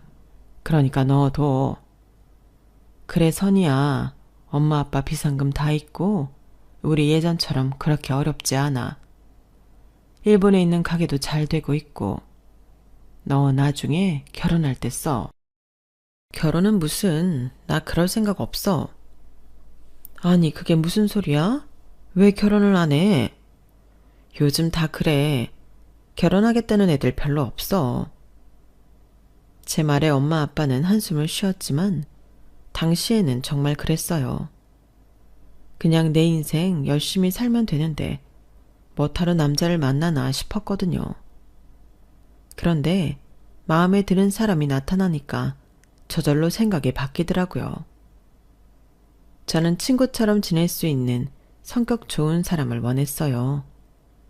그리고 저희 집 사정도 품을 수 있어야 했고요. 저희 부모님 지금 따로 사시는 것도 속상한데 그런 걸로 딴지를 거는 사람은 절대 용납이 안 됐거든요. 제가 대단한 학벌이나 경제적인 걸 요구하는 게 아니니까 별거 아니다 싶겠지만 이게 꼭 그렇지만도 않아요. 저도 대학 다니면서 남자친구 사귀어 봤는데 저희 집 사정에 대해서는 이해가 부족했어요. 나이가 어려서 그럴 수밖에 없기도 했죠. 아무튼 저는 몇 살이 되었건 저의 이런 상황들을 다 이해하고 받아줄 수 있는 사람을 원했어요. 그러던 중 동물보호협회 봉사를 하다가 전 남친을 만나게 됐어요. 이미 모든 게 끝난 사이기는 하지만 계속 전 남친이라고 하는 게 이야기 진행이 자연스럽지 않을 것 같아 그냥 남친이라고 할게요. 제가 동물을 무척 좋아하는데 자취집에서는 키울 수가 없었어요. 엄마도 외할아버지가 아프시니 동물을 보살필 여력이 없으셨고요. 어릴 적 집이 그렇게 되기 전에 강아지를 키웠는데 일본을 가게 되면서 어쩔 수 없이 다른 데에 보내야 했거든요. 지방으로 가는 차 뒷좌석에서 순진한 눈망울로 계속 저를 바라보던 그 강아지의 모습이 계속 잊혀지지 않았어요. 그래서 유기동물 보호소 봉사를 시작하게 됐죠. 남친은 제가 갈 때 3번 마주쳤고 마지막에 같이 밥을 먹으며 친해지게 되었네요. IT 기업에 다니는 그 사람은 마음의 여유도 있어 보였고 부모님이 떨어져 있는 상황도 그럴 수 있다며 잘 받아주더라고요. 그렇게 해서 사귀게 되었고 1년 좀 안 돼서 결혼 이야기가 오가게 되었어요. 얼마 전까지 결혼 같은 건 생각할 수도 없다고 했던 저인데 말이에요. 정말 사람 일은 한 치 앞도 모른다는 게 맞는 것 같아요. 앞으로 제 얘기 들어보시면 더더욱 그렇다는 걸 느끼실 거고요. 결혼 이야기가 나오고 저는 바로 저희 집 경제 상황을 전부 오픈했어요.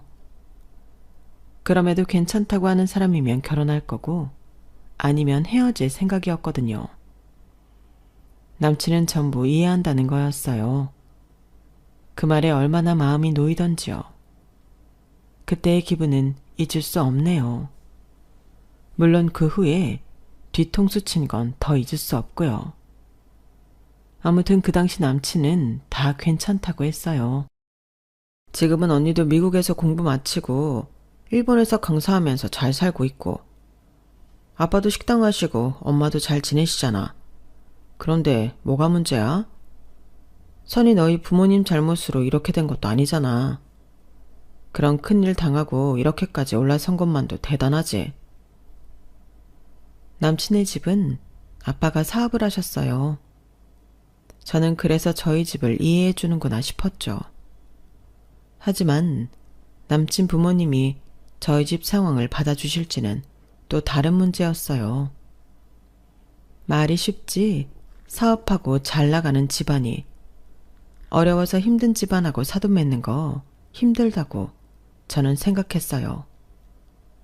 현실적인 판단을 한 것이죠. 오빠는 우리 집 이해한다고 하지만 오빠 부모님도 그러실까? 우리가 오빠네 집만큼은 아니더라도 어느 정도 따라갈 때까지만 결혼을 미루면 어때? 선이 너 우리 부모님을 뭘로 보고? 절대 안 그러셔. 아빠도 사업하면서 힘들 때 있었기 때문에 그런 거 갖고 뭐라고 하실 분 아니야. 엄마도 그렇고. 그러니까 너무 걱정하지 마. 내 부모님인데 내가 누구보다 잘 알지 않겠어? 나는 안 그래도 힘든 시간 보내신 우리 부모님 그리고 우리 언니 가정 문제 때문에 남들한테 상처받는 거 정말 싫거든. 네가 긴장할까봐 말 안 했던 게 있는데 사실 우리 부모님 니네 집안 상황 아셔. 내가 얘기했어. 근데 괜찮다고 하셨어. 아까 내가 말했듯이 지금은 일본에서 레스토랑 하며 자리 잡았고 너도 이렇게 번듯한 직장 다니잖아. 그러니까 이제 그만 불안해하고 나랑 결혼하자. 어? 그 말을 듣고서야 저는 비로소 알겠다고 했어요. 그리고 바로 남친은 한정식 집에서 엄마를 먼저 만났고 그 이후 남친 부모님을 만났어요. 아빠는 2주 후 저와 함께 일본으로 가서 만나기로 했고요. 남친 부모님과의 인사자리는 분위기가 아주 좋았어요. 남친 부모님은 제가 좋은 회사에 다니는 것에 가장 높은 점수를 주더군요. 부모님도 이제 다 안정적이 되셨다니 다행이다. 무엇보다 본인 능력이 제일인데 상혁이가 아주 야무진 아가씨를 만났네. 땡땡땡 기업이라니 거기가 꽤 보수적이라고 들었는데 말이야. 부모님이 아주 좋아하시겠어. 선이라고 했지? 우리 상혁이 잘 부탁한다. 둘이 사이좋게 잘 지내야 돼. 네, 이해해 주셔서 감사드려요, 어머님, 아버님. 무슨 그런 말이 있냐. 나는 성혁이가 어디서 이상한 아가씨라도 만났을까봐 걱정했는데 이렇게 만나고 나니 아주 속이 다 시원하다. 이 녀석이 나를 닮아 여자 보는 눈이 있구나. 라며 저를 마음에 들어 했어요. 저 부족한 거 많아요. 부디 이해해 주시고 보살펴 주세요. 어머, 말도 이쁘게 하는 거 봐. 얘, 너 같은 애 드물어. 인물도 괜찮고 머리도 좋고 직장도 좋고. 그런데 모자라기는 뭐가 모자라. 부모님 때문에 그러는 거면 걱정하지 말고. 그렇죠, 여보? 물론이다. 나도 사업하는 사람이라 그런 어려움 얼마든 이해한다. 또 먹고 살 만큼 산다는데 우리한테 엎일 생각하실 것도 아니지 않냐? 마지막 말이 좀 걸리긴 했어도 그래도 이만큼 이해하는 게 어디냐 싶어. 저는 그저 웃기만 했어요. 저희 부모님은 아무리 힘들어도 사돈한테 부담 주실 분들이 아닌데 말이죠. 물론 그럴 만큼 어렵지도 않았고요. 이것도 다 엄마 아빠를 안 만나보고 몰라서 하는 소리라고 생각했어요. 만나보면 분명 우리 부모님이 어떤 분들인지 알아볼 거라고요. 사업하는 사람은 보는 눈이 있다고 하잖아요. 남친 아버지가 다시 말을 이었어요. 사실 나도 힘든 시간을 지내본 적이 있어. 그래서 나는 니네 집이 이 정도 감당하고 살아온 거 그거면 됐다고 생각한다. 아, 그래. 우리 진짜 힘들었어. 그때는 성혁이는 그 얘기하는 거 싫어하지만 우리도 그래서 니네 마음 잘 안다는 뜻에서 이야기한다. 너 이렇게 야무진데 니네 부모님이라고 안 그러시겠어? 절대 우리 집에 손 안 벌릴 거라 생각한다. 그 점이라면 절대 걱정하지 않으셔도 돼요. 그럴 만큼 어렵지 않아요, 저희 집. 그래. 그러니까 괜찮다는 거야. 저는 마음이 놓였어요. 이 결혼 그냥 진행해도 되겠구나 싶었어요. 남친 부모님은 끝까지 저에게 친절하게 해주셨고 저도 기분 좋게 모임을 끝냈네요. 정말 큰 산을 하나 넘었다 싶어 절로 안도의 한숨이 나오더라고요. 앞으로 혼수 준비에 신혼집 마련에 해야 할 일이 까마득했지만 첫 번째 문제를 아주 잘 푼 것 같았어요. 남친은 2주 후 일본 갈 일을 걱정하더라고요. 넌 이렇게 우리 부모님이 마음에 들어하는데 장인어른이 나 안 좋아하면 어떡하냐? 엄마, 이미 아빠한테 전화했어. 오빠 괜찮은 사람이라고. 그런 걱정하지 마. 솔직히 내가 너보다 대학도 안 좋은데 별 볼 일 없다고 생각하면 어떡하냐? 오빠도 벤처기업 IT 회사 잘 다니고 있고 나중에는 아버지 사업할 거라며. 근데 뭐가 별 볼 일 없어? 괜찮아. 그래도 긴장되네, 선이야. 장인어른 뭐 좋아하시니? 뭐 우리나라 소주 이런 거 좋아하시려나? 전통주? 이렇게 걱정하며 선물을 준비하는 남친이 저는 참 고맙고 이뻐 보였어요. 남친은 선물로 비싼 전통주를 사서 붙이는 캐리어 안에 몇 번을 싸서 정성스럽게 담았어요. 이거 정말 괜찮을까? 아빠가 술을 즐기시지는 않는데 그래도 사윗감이 주신 거니 엄청 좋아하실걸? 내가 회사가 너보다 딸려서 뭐라고 하시지는 않겠지? 오빠랑 나는 분야가 다르잖아. 회사 규모로만 따질 건 아니지. 오빠네 부모님도 우리 집안 신경 안 쓰신 것처럼 우리 부모님도 그래. 아빠는 절대 학벌이나 집안 안 보셔. 부모님은 저와 언니가 어릴 때도 배경 보고 사람을 가리지 않으셨어요.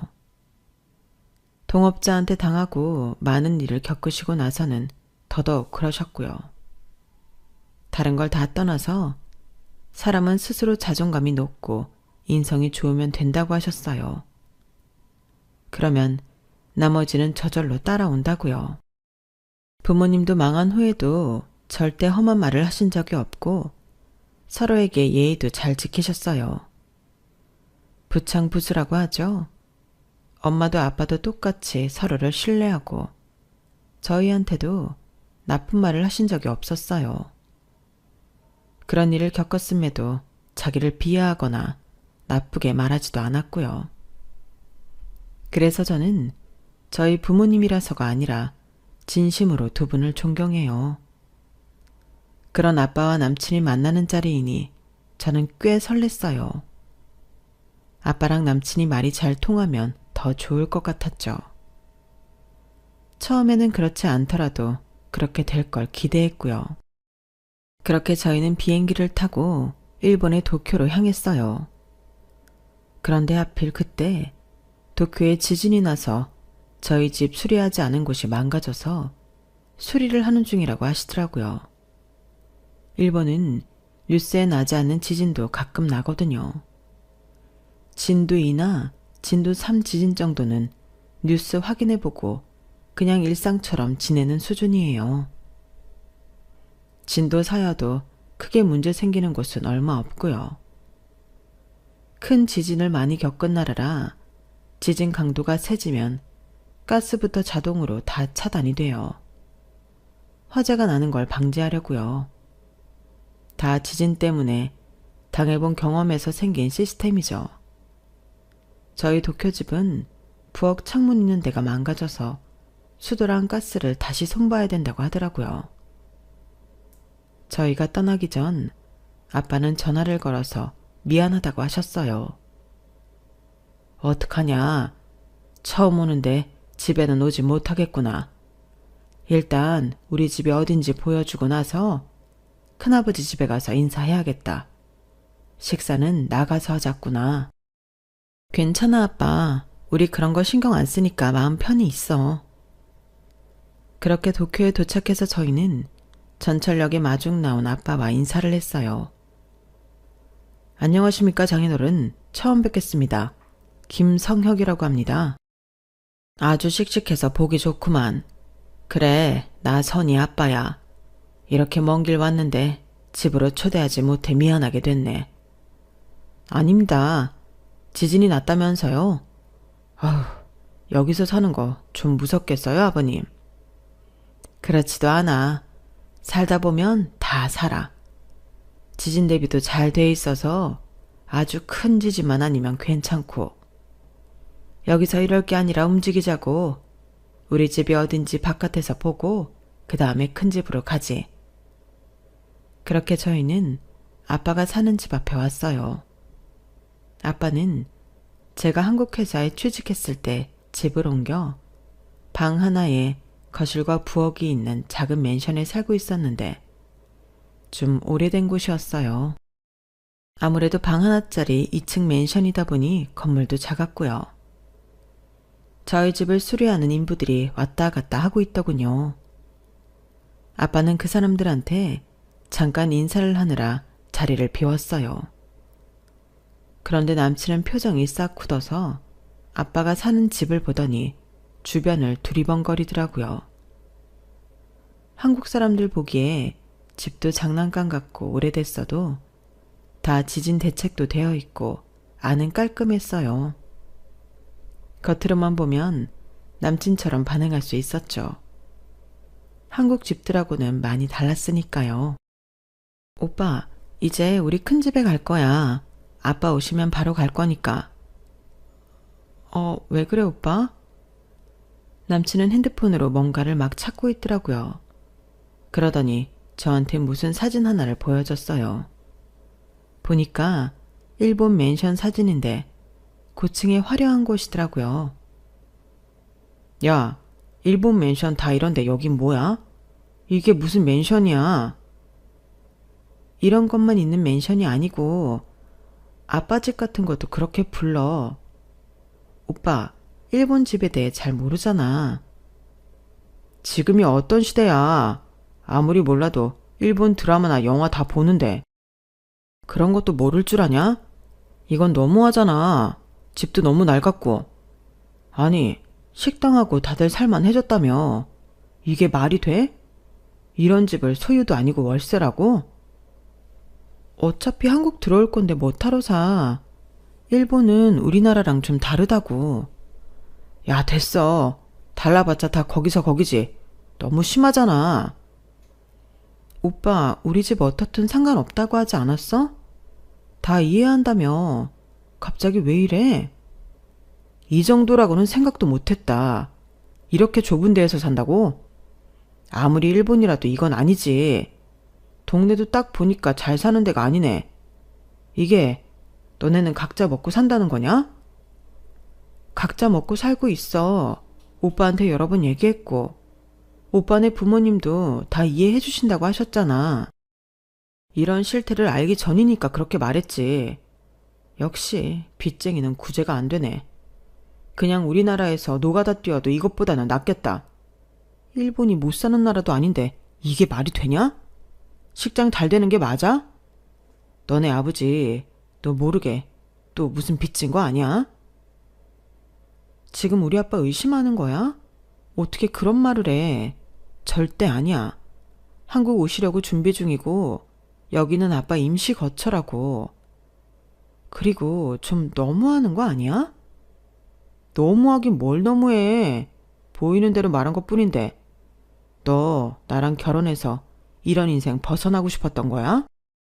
뭐가 어쩌고 저쩌지? 기억 상실인가 본데 이 결혼 오빠가 하자고 했어. 근데 뭐? 이런 인생에서 벗어나? 내 인생이 뭐가 어때서? 야, 이건 비참하지. 우리나라도 아니고 외국에서 이러고 사는 거. 야, 내가 이거 실수한 거 같은데? 실수? 진심이야? 좋아, 그럼 그만둬. 당장 돌아가라고. 큰 집에 가고 자시고 할 것도 없겠네. 한국에 다시 가버려. 내가 호텔비니 항공 변경비니 다 물 테니까 가버리라고. 제가 차갑고 단호하게 남친을 가라고 떠밀자 남친은 그런 저를 보고 말했어요. 좋아. 너는 그런 생각 없었다 쳐. 근데 네 부모님은 못 믿겠다. 솔직히 너도 네 부모가 아닌데 네 부모 속까지는 모르는 거잖아. 그러니까 나나 우리 집의 돈 때문에 니네 부모님이 손 벌리지 않을 거라고 약속해. 물론 나는 할 도리는 해. 용돈도 드리고 명절이나 생신 때 인사는 할 수 있어. 근데 그 이상은 안 돼. 니네 부모님이 우리 아버지 사업하는 거 내세워서 어디 돈 끌어들이고 곤란하게 만들면 안 되고. 말 같지도 않은 소리 그만하고 당장 가버려. 네가 뭔데 우리 부모님을 모욕해? 네가 우리 엄마 아빠에 대해서 뭘 안다고? 야, 너 네 눈앞에 보이는 것만 안 본다며? 사람을 잘 살고 못 살고로 구분 안 하는 거 아니었어? 나 우리 부모님보다 훌륭한 사람들 여지껏 본 적 없어. 니까짓게 집 하나 보고 판단할 수 있는 분들이 아니라고. 너는 자기가 책임지지 않아도 되는 돈을 갚을 수 있어? 우리 부모님은 가장 큰 피해자이면서 다른 사람들 사정 살피신 분들이야. 그래서 언니하고 사이까지 나빠지신 적도 있어. 그 정도로 남에게 패는커녕 오히려 주신 분이야. 그래, 사람 속을 모른다는 건 맞는 말이네. 네가 이딴 놈인 줄은 몰랐으니까. 이런 위선자의 쓰레기 같은 놈일 줄은 상상도 못했는데 이렇게 알게 돼서 다행이다. 결혼이고 뭐고 그냥 다 끝내. 야, 그 말은 내가 해야지. 어디서 적반하장이야. 사람을 이 먼 데까지 끌고 와서 황당하게 만든 건 너야. 지금 나한테 사정해도 봐줄까 말까인데. 이게 뭔 웃기는 소리야. 그럼에도 나는 최대한 너그러운 마음으로 너랑 결혼해서 너를 이런 생활에서 빼주겠다고 생각하는데 뭐? 끝내? 주제를 너무 모르는 거 아니야? 누가 너 같은 애 집구석하고 사돈을 맺는다고 하겠냐? 와, 진짜 나한테 무릎 꿇고 사죄해도 모자랄 판에 아주 열등감에 자존심 세우느라 미쳐나가는구나. 너 다시는 나한테 연락하지 마. 이 시간 이후 너는 차단이야. 나중에 네가 잘못했다고 매달려도 소용없어. 인간 하나 괜찮은 거 보고 다 봐주려고 했더니 이래서 없는 것들하고는 상종을 말았어야 됐는데 내가 잠깐 미쳤었던 거지. 아! 남친은 이렇게 저와 저희 부모를 모욕하는 말을 마구 퍼부어댔어요. 저한테 하는 건 괜찮았지만 저희 부모님을 비하하는 건 참을 수 없었어요. 저야말로 저런 인간과는 더는 같이 있을 필요를 못 느꼈고 거기에 화를 내고 대꾸하는 것도 에너지 낭비 같더라고요. 사람 마음이란 게 참 이상하죠. 좀 전까지는 정말 괜찮아 보였던 사람이 순식간에 쓰레기가 되어버리니 말이에요. 제 눈에 남친은 인간 말종이었어요. 저는 남친 등을 떠밀어 가버리라고 하고는 아빠를 기다렸어요. 아빠가 당황하실 것 같은데 어떻게 말을 해야 할지 그게 문제였죠.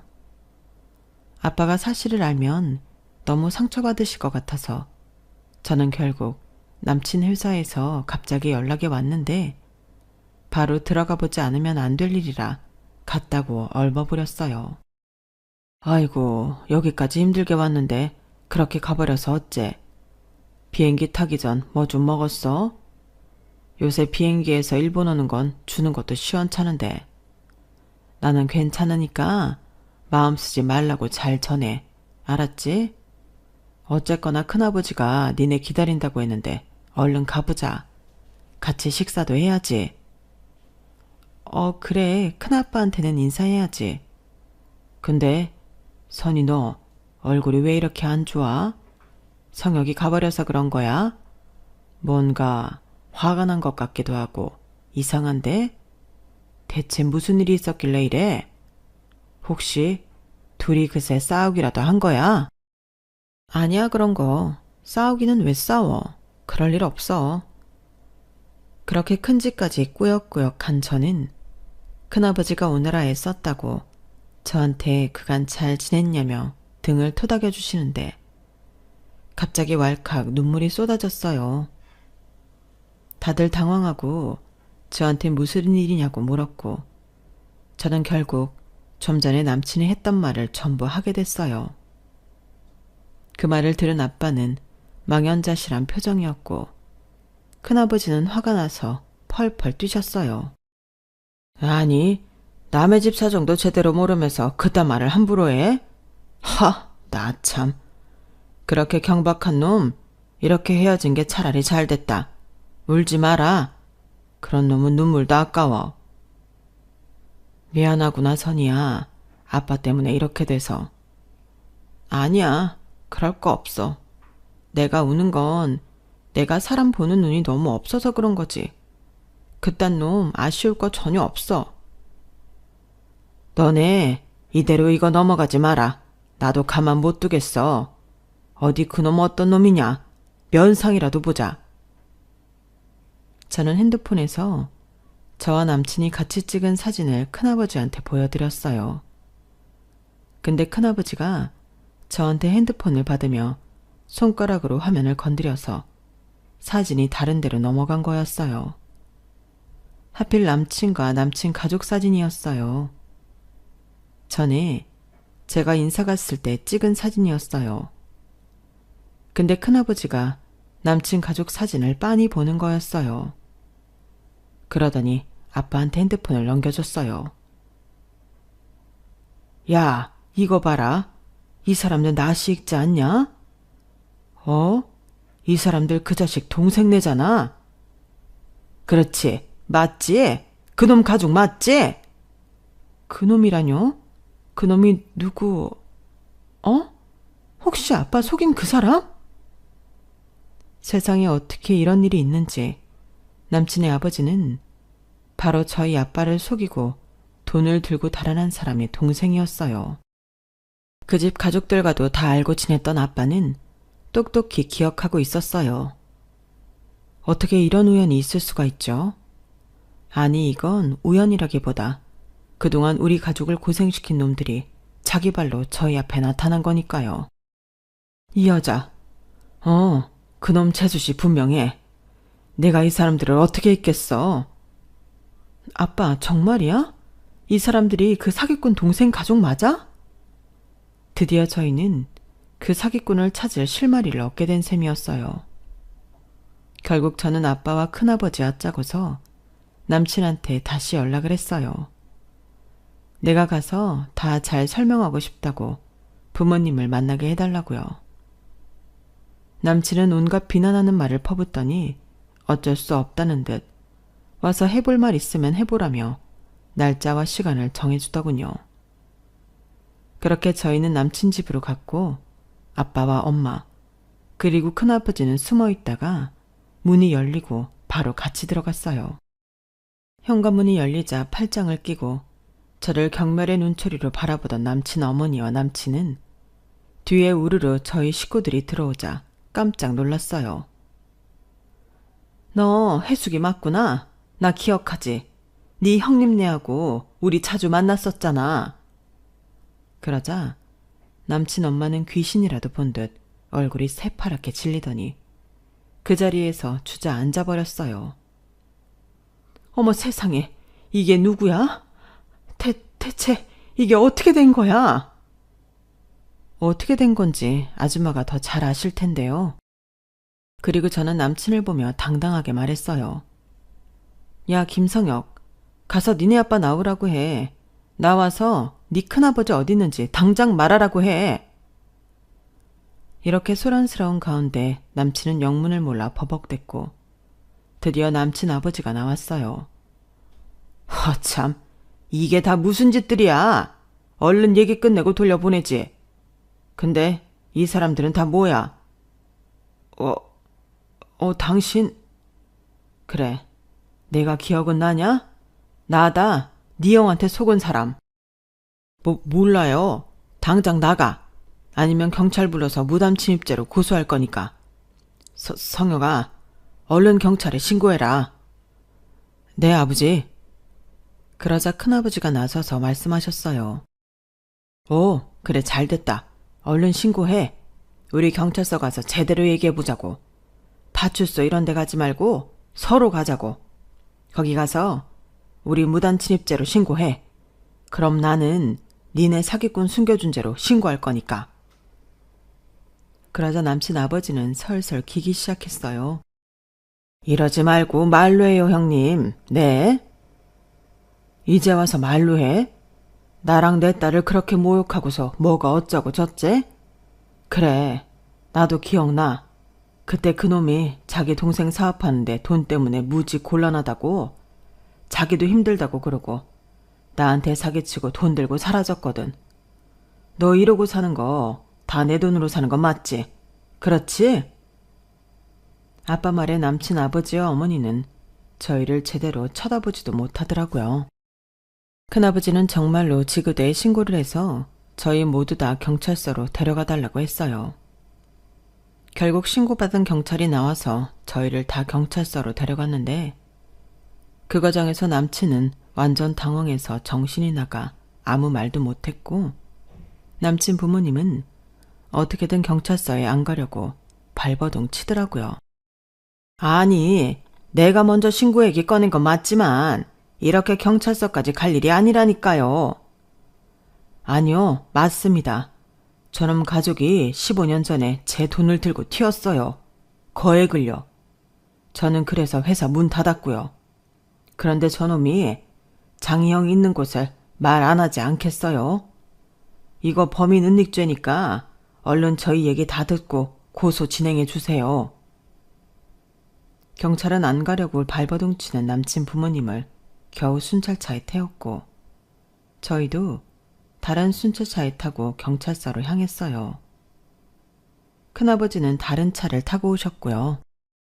그렇게 경찰서에 가서 형사 앞에 앉으니 남친 부모님은 변호사를 부르겠다고 했죠. 그러자 큰아버지는 어디 불러보라며 그런다고 달라질 거 없다고 너네 법적 처벌 받게 하겠다고 했어요. 그러자 남친이 자기 부모님을 달래더라고요. 엄마 아빠 진짜 이렇게 벌 받을 거야? 그냥 큰아버지 일본에 있다고 말해. 그 말에 저희 큰아버지가 화색이 돌더라고요. 오라! 니놈 큰아버지도 일본에 사는구나. 어디 잘 됐다. 내가 도쿄에서 잔뼈 굵고 살아서 웬만하면 다 아는데 그놈 어딨냐? 도쿄에는 없는 게 확실한데. 남친 부모님은 남친을 보며 그런 말을 왜 하냐며 어쩔 줄 모르더라고요. 보니까 남친은 의리고 뭐고 없이 자기만 편하고 손해 안 보면 되는 아주 이기주의더라고요. 저희가 일본에 식당이 있다니까 그걸 나중에 어떻게 해볼 심산으로 저랑도 결혼하려고 했던 거고요. 남친 아버지는 자기 형이 구마모토에 있다고 실토해버렸어요. 골프장 운영하면서 맨날 놀러다니고 아주 속 편하게 삽니다. 솔직히 내가 봐도 꼴보기 싫을 정도로 잘 먹고 잘 살아요. 보니까 남친 큰아버지는 저희한테 사기를 치고 얼마 안 있어 일본으로 가서 공소시효가 거의 적용되지 않더라고요. 들어오면 무조건 벌을 받는다는 거죠. 저희 큰아버지가 남친 가족들 앞에 서서 말씀하셨어요. 네 형한테 안 들어오면 각오하라고 해. 니네 요새 얼마나 무서운 세상인 줄 알지? 내가 한인 커뮤니티에 전부 다 퍼뜨릴 거다. 들어와서 벌 받지 않은 이상 절대 발 못 붙이고 살게 만들 거야. 저도 가만 안 있어요. 제가 SNS에 다 퍼뜨려서 아줌마 아저씨 아들까지 회사 못 다녔으면 좋겠어요? 야, 거기에 내가 왜 들어가? 나 끌어들이지 마. 야, 너 우리 아빠 돈 아니었으면 네가 이렇게 살았을 것 같아? 네가 혐오에 맞지 않는 낮고 허름한 집에서 어렵게 살았을 거야. 그게 너였을 거라고. 결국 남친 아버지는 자기 형이 어디 있는지 실토했고 저희는 정식 절차를 밟아서 남친 큰아버지가 들어오도록 만들었어요. 그렇게 했더니 세상에 어디서들 알고 왔는지 10명도 넘는 사람이 단체로 와서 남친 큰아버지한테 돈 내놓으라고 하더군요. 저희 아빠한테만 사기친 게 아니었던 거였어요. 남친네 가족이야 그 돈을 갚을 법적인 의무는 없긴 했지만 사회적으로 매장을 당했네요. 제가 SNS에 폭로한 게 아니라 다른 사람이 남친 회사 커뮤니티에 이 일을 전부 다 올렸거든요. 그러니 남친 부모님이 뭘 하는지까지 알려줬고 남의 돈으로 사업해서 자기들만 떵떵거리고 산다는 걸 알게 된 거죠. 워낙 이런 일들이 많으니 사회적으로 금방 묻힌다고 해도 그들 주변에서는 다 알게 돼서 인간관계도 끊기고 여러 가지로 곤란해지게 된 거였어요. 남친 큰아버지는 공소시효도 정지되어 있어서 재산도 몰수당했고 결과적으로 그 피해가 남친 집에까지 미치게 되었어요. 그제야 남친은 저에게 달려와서 잘못했다고 빌더라고요. 선이야, 내가 그때 너무 경솔했어. 정말 미안해. 내 잘못이야. 아니, 너 잘했어. 네가 그러지 않았으면 우리가 어떻게 사기꾼을 잡았겠니? 너 아주 잘했어. 그리고 네 본성도 알게 돼서 진짜 너무 다행이고 네가 잘못한 거 당연한 거고 우리 아빠한테 무릎 꿇고 싹싹 빌어. 그러지 않으면 나 너 회사도 못 다니게 만들 거야.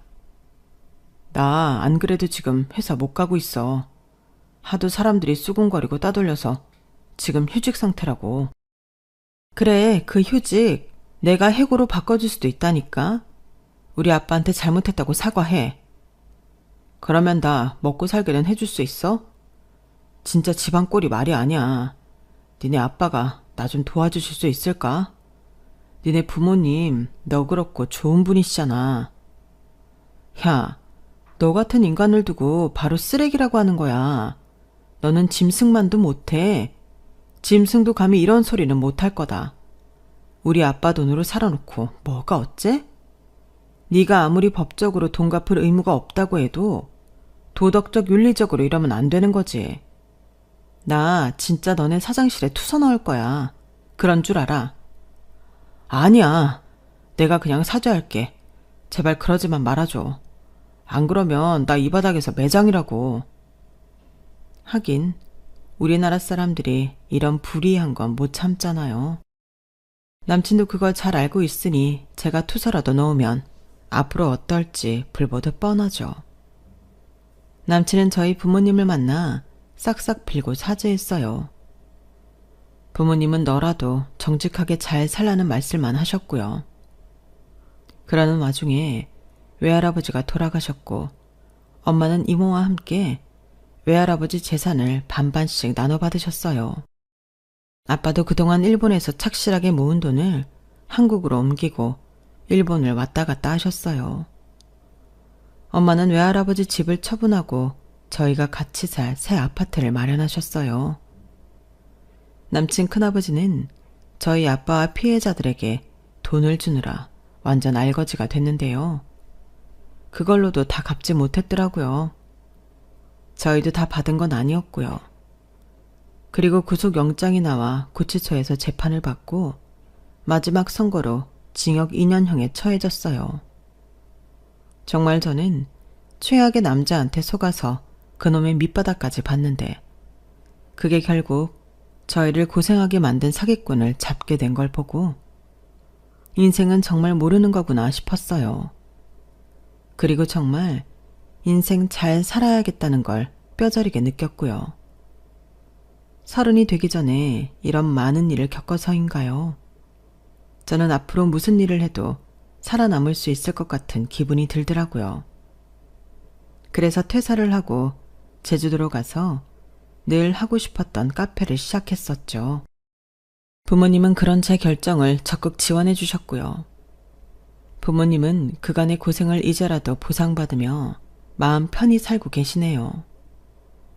저는 착한 끝은 있다는 어르신들 말을 믿기로 했어요. 한때 부모님을 존경하기는 했어도 너무 착하게 살면 당한다고 생각했었거든요. 은근히 억울한 마음도 있었고요. 하지만 사기꾼이 잡히고 모든 게 역전되는 걸 보고서 다시 희망이 생겼네요. 그래서 부모님처럼 저도 더 정직하게 성실하게 살려고 해요. 그런 저의 인생과 사업을 응원해 주세요. 다음 달에는 저희 언니가 결혼을 해요. 그것도 축하해 주시고요. 저는 당분간 남자고 결혼이고 다 있고 일에 푹 빠져 살려고 해요. 그런 지 벌써 1년이지만 아무래도 더 시간이 필요할 것 같네요.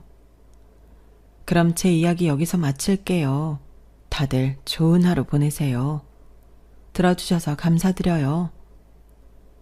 여러분, 사연 댓글에 응원과 현명한 조언 부탁드려요. 좋아요와 구독은 저에게 큰 힘이 됩니다. 오늘도 좋은 일 가득하세요.